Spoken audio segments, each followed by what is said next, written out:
Sospita, picha unaenda kupiga wapi rafiki yangu? Lugaro, ni mbali sana. Saizi ni saa 10:24 na miongoni mwa vitu muhimu sana kwenye harusi ni picha. Kutoka hapa mpaka kuipata Lugaro is not a joke. Kwa hiyo nitaomba tuende speed kidogo na ndoa ili tuweze kukava vitu vingine vijavyo mbeleni. Chukua Biblia yako. Sospita, actually ni tulishaongea ofisini. Mtaniruhusu tu niongee general na watu wengine wote tuliokuweko hapa. Nilikuwa nasoma kuhusu sheria. Hizi sheria ambazo tunazifahamu. Mwana masoma kwenye katiba na kufuatilia tu neno sheria. Nikashangaa kugundua kwamba kabla mtu hajaumbwa, cha kwanza ambacho Mungu aliumba ni sheria. Lugha ya Kiingereza inasema kuna creation law, sheria za kiuumbaji.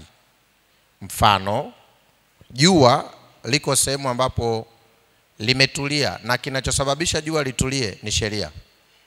Kutoka kwenye jua kuna sayari ya kwanza wanaita Mercury. Kinachosababisha ile sayari itulie na kuzunguka jua ni sheria. Miti tunayoiona imepewa sheria, inakuwa kwenda chini na kwenda juu. Hakuna kitu duniani ambacho kiko bila sheria. Nikashangaa kugundua kwamba sheria kwa lugha nyepesi ni Mungu. Lakini kilichonifurahisha, sheria ni usalama kwa mtu. Biblia ikisema usiue, haimlindi Mungu, inakulinda wewe. Sheria ikisema usiibe, haimlindi Mungu, inakulinda wewe. Sospita, sheria ikisema usizini, haimlindi Mungu, inakulinda wewe. Sasa neno usizini linapendwa na binadamu wengi. Mpaka wasiopenda wanapenda. Sijui kama nimeeleweka. Hilo neno usizini. Nilikuwa nawafundisha familia yangu nyumbani, tunajifunza somo la ngono. Hawa mabinti zangu na mke wangu na waliokuwa kwenye familia yangu. Nikaa nawaambia hakuna kitu kizuri duniani kama ngono, na ngono sio kitu kibaya. Ila sijawahi kumuona mhubiri kasimama hapa Jumamosi kichwa cha somo kinasema ngono. Nyinyi mmewahi kumuona? Tamaduni zetu za Kiafrika neno ngono ni tabu. Sasa tabu sijui Kiswahili chake nisemaje. Yaani huruhusiwi kusema, ila unaruhusiwa kukifanya. Sijui nimeeleweka. Yaani usijadili ngono ila ifanye. Na kacha za Kiafrika, na kwa sababu hiyo tamaduni za Kiafrika zimeharibu sana vijana. Na kijana anapoharibika taifa linaharibika, kwa sababu tunaenda against law. Ngoja niwaambie, siku ukisema ngono ni mbaya, una matatizo ya kiroho, ya kimwili na ya kimaendeleo. Nitakwambia kwa nini.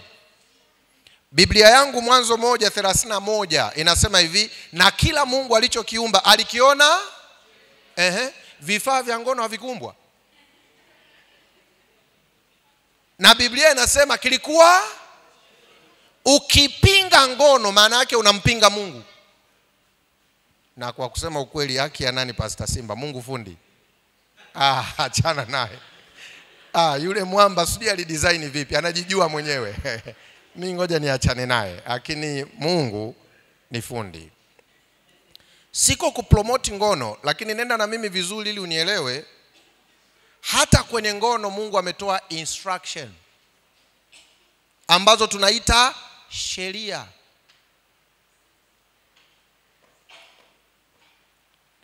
Kuna kitu nimekisoma Dr. Gomera, I'm not so sure, lakini na evidence za kusoma. Wanasema guilty, hormone ya guilty kwenye mwili wa binadamu haina protection. Yani you can't control guilty. Ikija solution yake ni athari. Hai heal na haina kuituliza na haina solving. Madaktari hawana tiba kuhusu hatia. Mwanaume au mwanamke anayejiengage kwenye ngono nje na taratibu za Mungu ana develop kitu kinaitwa guilty. Na guilty ikikuwa ndani yake inamuathiri bila treatment. Na wengi sana tumeathirika na guilty. na inaleta madhara mengi sana. Wanaita hatia. Ni ugonjwa mbaya kwa sababu hakuna atakayejua unaumwa ila unakuuma, na baadaye watu wataona outcomes za huo ugonjwa. Na watu wenye hiyo guilty, ukihubiri mambo ya ngono kanisani wanakasirika. Tasikia anajiona mtakatifu, ujue ni mwanachama. Haya mambo, hii miili bwana, wewe tunaokolewa kwa nini? Ni guilty. Na hao watu utakuta kuna wakati wanashutumu kwamba watu tumekuja kanisani ili tusogezwe karibu na msalaba. Wewe unaanza kutuambia mambo ya unaleta mateso. Ni kwa sababu wana guilty. Na nimekuja kugundua kwamba guilty na kufanya unamchukia mtu anayekuface kwenye weakness ulizonazo. Sasa leo Sospita na mke wake wamedhamiria kufuata instruction, ndio maana wametuita hapa. Walikuwa na uwezo wa kutuana bila kufuata taratibu. Kwa hiyo hiki walichokifanya ni heshima kubwa kwao wao binafsi, kwa Mungu, lakini kwa kanisa, na mwisho kwa jamii. Sasa Sospita na mkeo nataka niwasaidie tu kitu kimoja kuhusu ndugu, kisha tufungishe ndoa. Biblia ina sheria za kuijaza dunia. Na sheria kwenye Biblia Mungu alianza na mtu mmoja ambaye Sospita peke yake. Mtu wa pili ambaye Mungu anamuongeza leo ni mke wake mtarajiwa. Na kutoka kwao Mungu anataka kupata community, jamii. Na kutoka kwenye jamii Mungu anataka apate taifa. Sasa tuna shida moja leo kwenye jamii na inatesa sana. Wazazi waliozaa watoto huwa hawataki kuacha watoto waanzishe taasisi. Wazazi wa bibi harusi, hebu mnipungie mkono. Huyu mwanenu kuanzia leo sio wa kwenu. Kuru wa mama. Wazazi wa bwana harusi, kuanzia leo hawa sio. Ngoja nifanye kwa mfano kidogo kisha tuombe. Mabinti zangu aliolewa kati yenu mkono juu. Hakuna basi nawaomba wanne ukianzia wewe hapa. Na wengine fateni hivyo ili tusimsumbue wa mbali. Na nyewe wa vijana wa kiume sioni aliyeoa hapo. Hayupo. Naomba na nyinyi wanne kuanzia huko. Njoni hapa mbele tu. Unajua Sospita hapa naona tunamchelewesha. Yaani natamani aniambie pastor faster.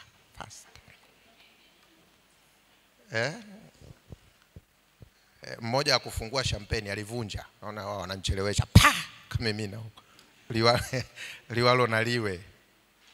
Nisikilizeni kidogo. Mungu, concentration area ya Mungu kuhusu ndoa haiko kwa watoto, iko kwa mke na mume. Mungu hayuko interested na watoto, yuko interested na mke na mume. Sasa huyu rafiki hapa, hebu chagua mmoja hapa awe mkeo. Wewe jua ya Mungu, chagua mmoja. Jichagulie liwalo na liwe. Wacha we, sawa. Simameni hapa, mchukue, mshike. Simameni. Jamani, kwa sasa hivi ni ndoa Mr. and Mrs. sawa?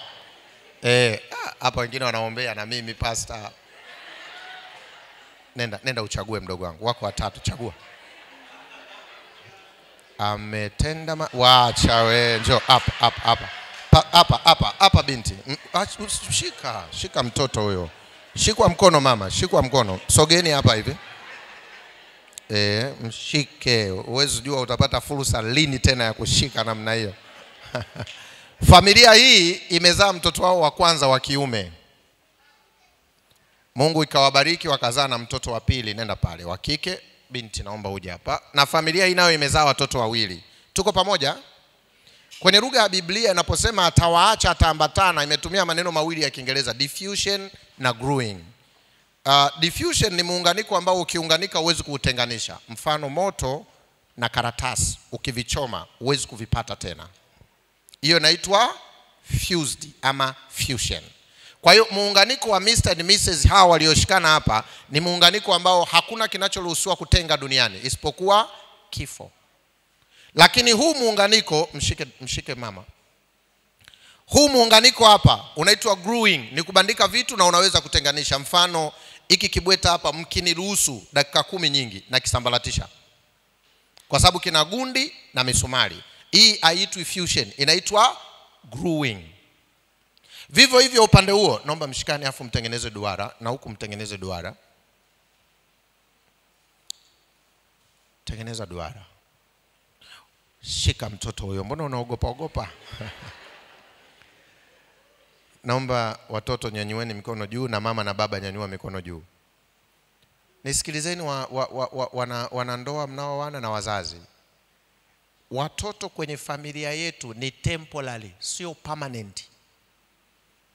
Yaani mimi na mabinti 3 nalea wake za watu. Yaani nikimwambia mke wangu vaa vizuri, kuna kidume namuandalia. Unapokaa kaki mtoto wa kike, kuna kidume somewhere.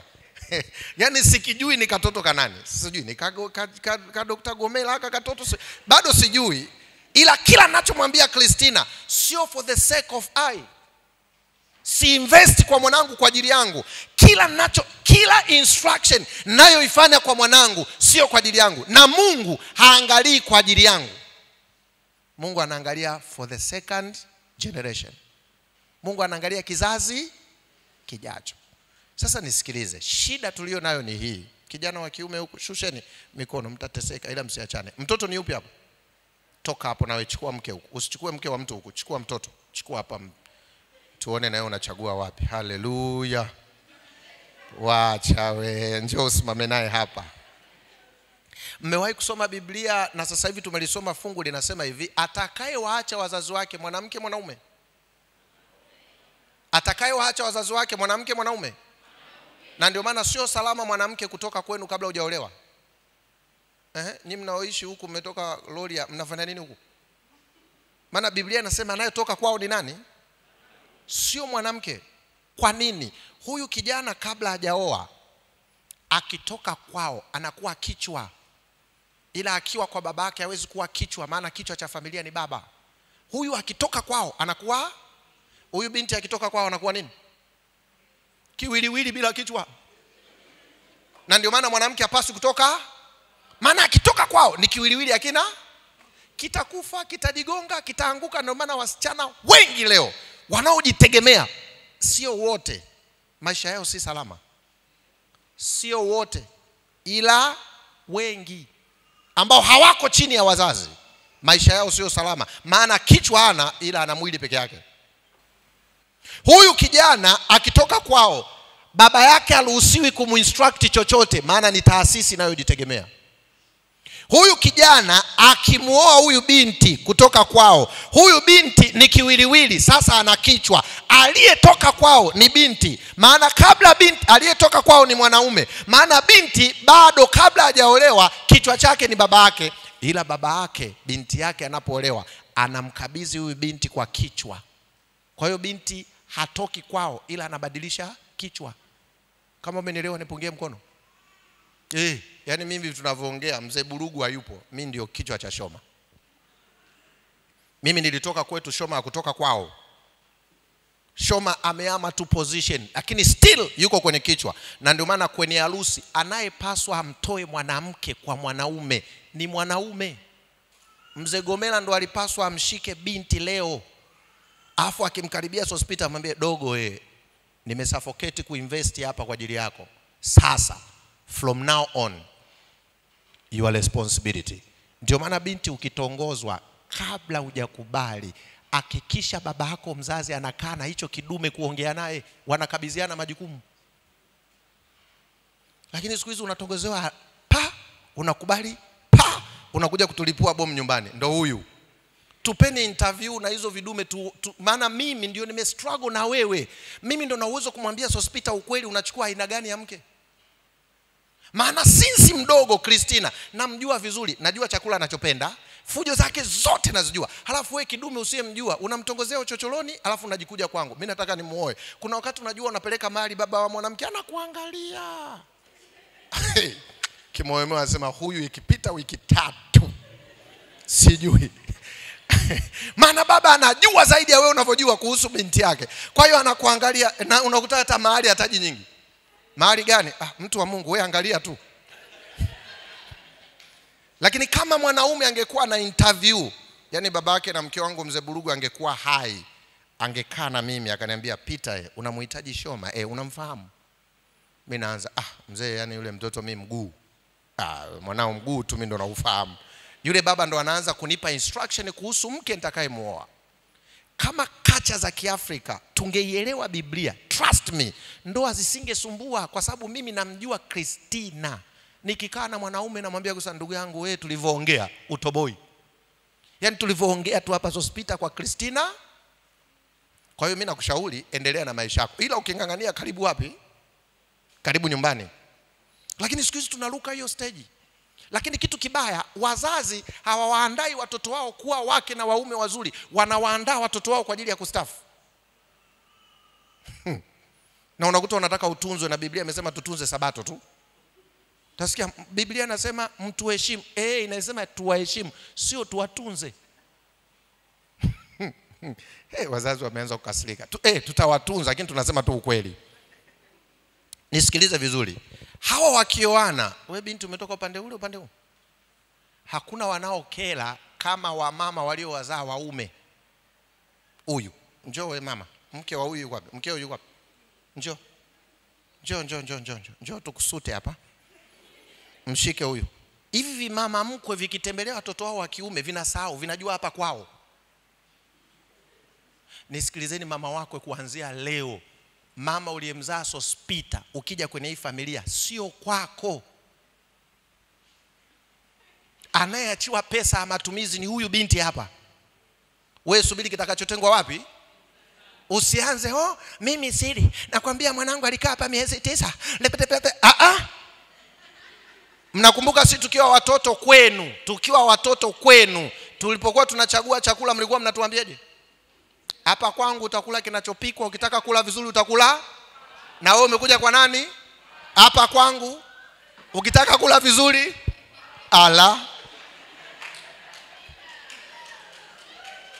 Hebu mama wako mnipungie mkono katika jina la Yesu. Kuna mama wake wanajisahau. Eti akifika hapa huyu mama anataka eti yeye ndo atoe maelekezo no, kichwa ni huyu, kiwiliwili ni huyu. Huyu akitaka maelekezo, rudi kwa mumeo. Hapa huyu mama ana sauti ya maelekezo. Ila akija hapa anafuata instructions za Sospita haongei na mama yake kuhusu mambo ya nyumbani kwake. Akiondoka asubuhi atatoa 10,000 atamwachia huyu dada. Huyu dada ndo atajua unakula nini. Likipikwa tembele mama shukuru, maana hapo sio kwako. Na wewe ulituambia tukiwa wadogo kwamba ukitaka kula vizuri utakula wapi? Na ukiona kwangu hauli vizuri, omba nauli rudi kale vizuri. Ila nyumbani ni watu, mnanielewa? Wamama wako sasa hivi wamechangia kuharibu ndoa. Na especially ukilikuta janaume haliko stable. Ngoja nitoe mfano kuhusu mimi. Babangu alipata stroke mwaka 2017 kama sio 16. Nikamwomba mke wangu kwamba baba ana mke, tumsaidie. Tukamchukua. Tukawa naye nyumbani, lakini mimi nazurura sana kwa kazi ya utume. Nikamwomba kaka yake aje nyumbani ili tusaidiane mimi nikiwa sipo. Sasa siku ya Ijumaa, those days mke wangu alikuwa anapenda makande. Ukweli mbele za Mungu mimi siyapendi. Ila nakulaga. Maana ndio ratiba ya mwenye nyumba na hela anamwachia yeye. Sasa baba yangu mkubwa naye kumbe hapendi makande. Alipomwona mke wangu anaandaa akamwambia mama mimi makande sili. Mke wangu akamwitikia sawa. Mama juu ya meza akatenga makande, parachichi na mtindi. Baba mkubwa alivyoenda juu ya meza kakuta yale aliyoyakataa. Hakugusa hata kimoja, akanisubiria getini. Yaani nakumbuka siku nilikuwa baraza la kanisa, nafungua tu mlango naambia kwa Kiruga, pita uzea hano. Yaani pita njoo hapa. Nikakaa naye chini, anambia mke wako ana roho mbaya. Huyu mama atatuua. Mzee kaanza kufunguka. Sasa mwanaume asiye kichwa. Hivi unajua kuna wanaume sio kichwa ila ni mananili.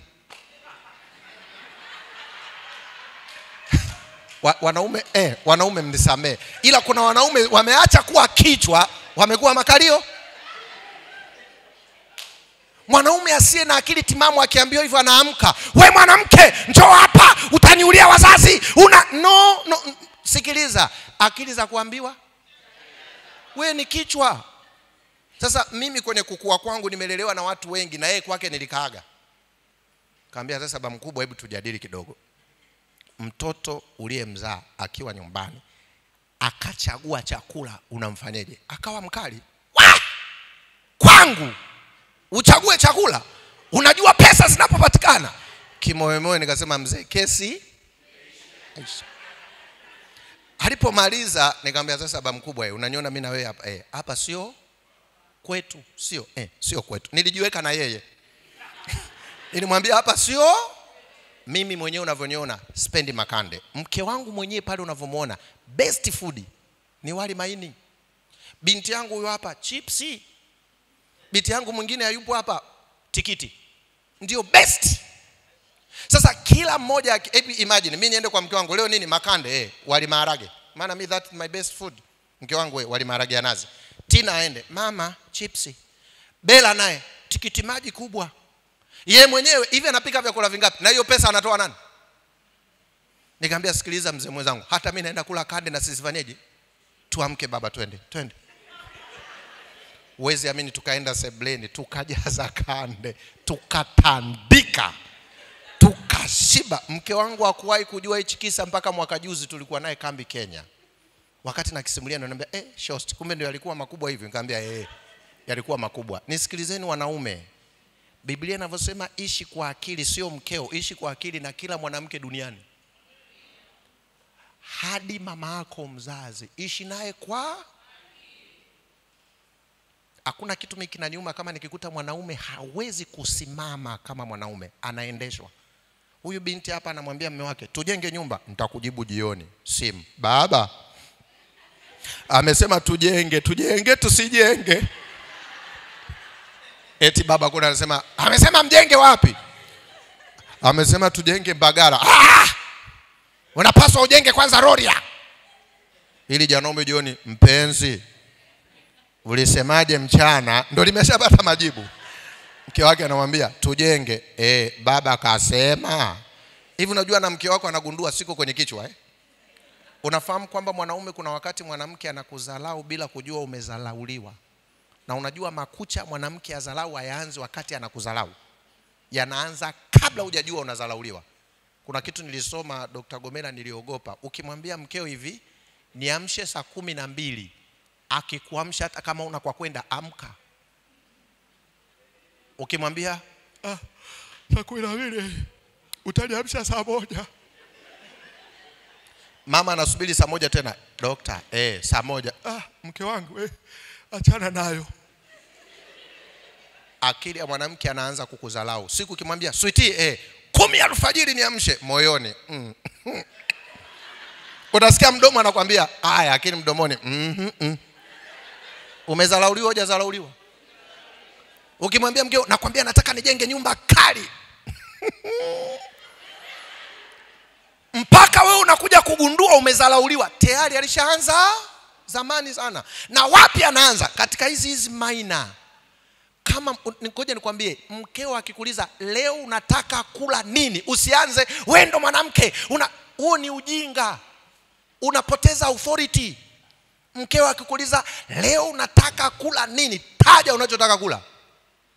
Ila kilingane na hela ulioacha. Usianze kuku, uliacha ya kuku. Taja, usianze mke wangu nifikirie kazi, nifikirie watoto, nifikirie na chakula nyumba. No, mwanamke ana submit. Kuna wakati aulizi kwa sababu hajui, anauliza kwa sababu yeye sio kichwa. Kwa akikuuliza mwambie sasa matembele usiweke nyanya. Weka kitunguu na limao kwa mbali. Tengenezee na ugali, usisahau nyanya chungu kwenye dagaa na kapilipili. Ugali mkubwa. Sawa mama? Haya. Hivi unajua mke wako atapika amechangamka leo, yani baba nakwambia atakuwekea paka onga mchuzi mixer ambao hujamuomba aweke. Kwa hiyo mwanaume usipoteze authority kwa gharama. Don't dare. Hata kama mama yako mzazi yuko nyumbani, asipoteze authority. Na kipindi ukifanya maamuzi ndipo mwanamke ana measure capacity ya mwanaume aliyenaye. Kama mwanaume umeambiwa kitu na mama yako nje, unaenda nani? Mimi nakwambia hapa ndani utaniulia. Mwanamke anajua kabisa hapa sina kichwa na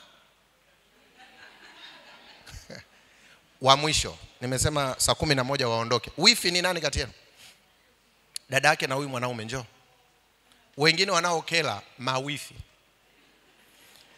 Nani? Kurwa. Kulwa ametoka. Kulwa Sospita ni ndugu yako kwa wazazi wako, ila hapa nyumbani kwake sio. Mawifi, ukifika sebleni kwa mtu usiweke miguu yako juu ya makochi. Kaa kwa adabu. Kama unataka kitu kwenye friji, omba. Utaenda kwenye friji kuchukua mtindi unyo, kumbe kakako kaekewa limbwata. Unakuta Kulwa yuko mbele, Dia na Sospita yuko mbele. Wanaita Dia mwanamke huyu. Kwa sababu umekula usivyopaswa kufanyeje? Wanawake, sijui juzi mke wangu alikuwa ananichallenge, aliniangalia nilikuwa nahubiri kwenye luninga. It was a good nice challenge, but let me challenge you. Ngoja ni wa challenge. Wanawake, kwa nini hampendani? Hivi unafahamu kila mke ni wifi kwa mwenzie? So unamwona huyu ni wifi hapa. Huyu mwenyewe suni anakuwa wifi. Kwa nini mwanamke unamchukia mwanamke aliyeolewa na kaka yako na ni mwanamke mwenzio? Na unaenda kuwa burden na mwiba kwenye ndoa ya mwenzio. Wakati huyu binti kwao wapi? Kwao ni kwa babake na mamake. Maana kichwa cha huyu dada sio huyu. Kichwa cha huyu dada ni baba yake mpaka atakapoolewa. Lakini leo wanawake, sijui mna shida gani? Mama mkwe ni mwanamke, wifi ni mwanamke. Mmekuwa shida. Mimi ningekuwa Mungu ningekuwa nawatoa meno ya mbele. Sisemi kwa kujisifia, wanaume ni wachache sana tunaosumbua ndoa za watu. Baba mkwe akikutembelea wa kiume, wewe fanya haya yafuatayo: tengenezee chai, mnunulie gazeti. Kwisha. Atapiga chai juu ya meza, hata kama umemwekea chai na za kufutia zile mnahitaji tishu, atakunywa chai kavu, atajifuta na tishu, atabeba gazeti, ataomba kisturi kwenye mti nje. Anasubiri tena mchana, nani baba, karibu chakula. Ataingia ndani, atakula kilichopikwa. Lakini sio mtoto wa kike. Mtoto wa kike yeye mwenyewe anabugubu, akikutana na mwenzie. Yaani nyinyi wanawake mna shida gani? Ila mliwahi kuongea na nyoka. Ndio maana nyinyi sio watu wa kawaida. Mpaka tunaogopa. Kama ulipiga story na nyoka mwenyewe mkaelewana, sisemi kwa wote lakini na generalize. Lengo langu ni nini? Niwaombe, mnaweza mkarudi. Niwaombe wazazi wa mwanamke na wazazi wa mwanaume, waacheni hao watoto watengeneze maisha yao. Sikatai kushauri, ila usitulazimishe. Wewe na mume wako simlianza kujenga. Sospita na mkeo wanataka waanze kula. Yaani pesa zao wanataka wafanyeje? Ukiona wametuma picha wako Zanzibar, usianze wewe chezea maisha, ni ya kwao. Wewe cha msingi jitahidi na wewe tafuta kaupenyo ufanyeje? Ule na wewe. Hao wanaweza kukuta plani zao sio kujenga kwanza, wameplani yao ya kwanza wanataka kutembea duniani. Sasa wewe unasahau ni familia fulani, eti mimi baadaye nitake Christina aishi maisha kama ya kwangu mimi. No. Naweza nikashauri kwa sababu na experience, lakini sina demand ya kufanya decision. Mnajua kwa nini wazazi wanawashikilia watoto wao? Kwa sababu wanahofia maisha yajayo. Wenye miaka kama ya kwangu, andaa maisha yako usije ukawa burden kwa watoto wako. Mimi natamani sana na namuomba Mungu, natamani wanangu wanitembelee na watamani kuja kwangu. Maana kuna ng'ombe, kuna paka wajukuu wa enjoy kuwa kwangu. Lakini sasa hivi kuna wazazi paka ikiita tu simu yako unaanza kupiga mahesabu. Hapa kama sio 300,000, ni 200,000. Mwache mwanao hata akikutumia hela, akutumie kwa mapenzi. Tululu kama mara kanasoma 200,000, alafu anakuambia baba utaweka vocha. You can feel kuliko kudemand. Hakuna kitu kibaya kama kudemand. Nimekuomba 200,000 umetuma 100,000. Ulitutesa sana. Ulisoma shule za gharama. Kwani wakati mnamtafuta mlishauriana naye? Huo ni wajibu wako, hauinvest, unafanya wajibu. La mwisho wazazi, hao wanaoana leo, Biblia ningewasomea fungu muda ontoshi. Honeymoon kwenye Biblia ni mwaka. Sasa wameoana leo, wiki ijayo watu wanakuja wapi? Jamani muache wenzenu. Mnaharakishia wapi?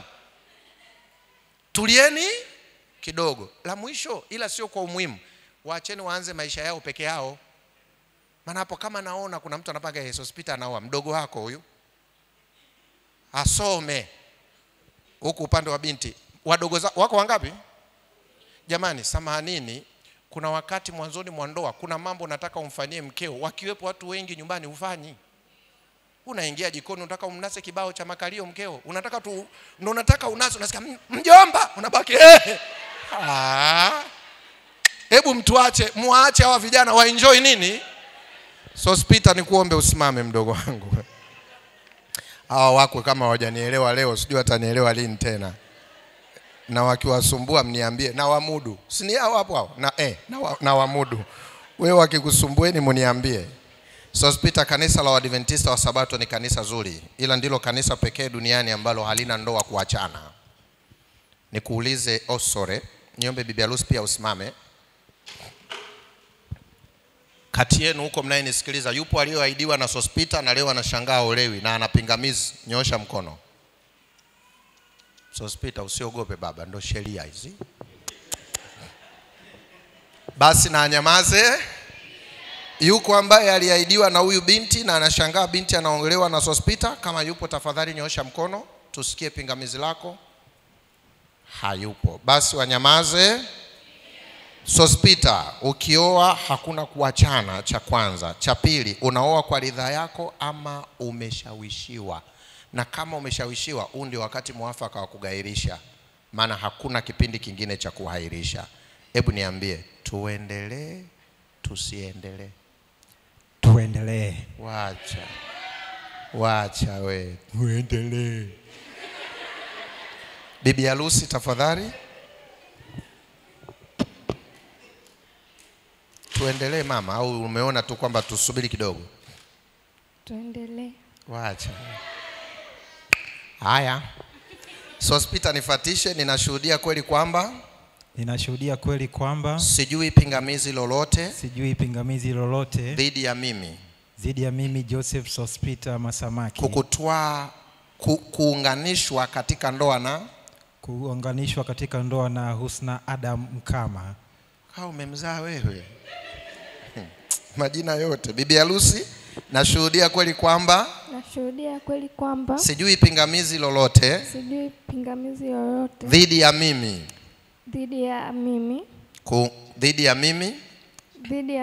Husna Adam Mkama kuunganishwa katika ndoa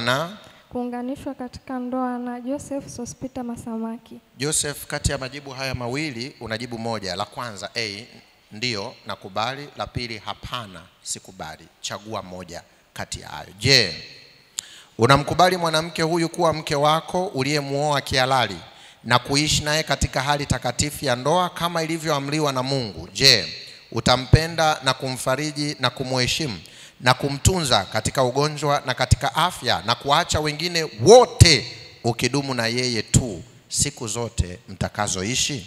Ndiyo, nakubali. Bibi harusi, jibu moja kati ya hayo mawili. Je, unamkubali mwanaume huyu kuwa mume wako aliyekuoa kihalali na kuishi naye katika hali takatifu ya ndoa kama ilivyoamriwa na Mungu? Je, utampenda na kumfariji na kumheshimu na kumtunza katika ugonjwa na katika afya na kuacha wengine wote ukidumu na yeye tu siku zote mtakazoishi? Ndiyo, nakubali. Asante. Niombe ndugu wa bibi harusi aliyepangwa kumtoa bibi harusi, ukija utasema jina lako, wewe ni nani wa bibi harusi na unamkabidhi kwa nani. Karibu dokta, msaidie kumpatia kipaza sauti. Asante. Mimi William Clifford Gomera, baba mlezi wa Husna Adam Mkama, na mtoa binti yetu Husna Adam Mkama aolewe na bwana Joseph Sospita Masamaki. Amen. Jamani, mnasemaje?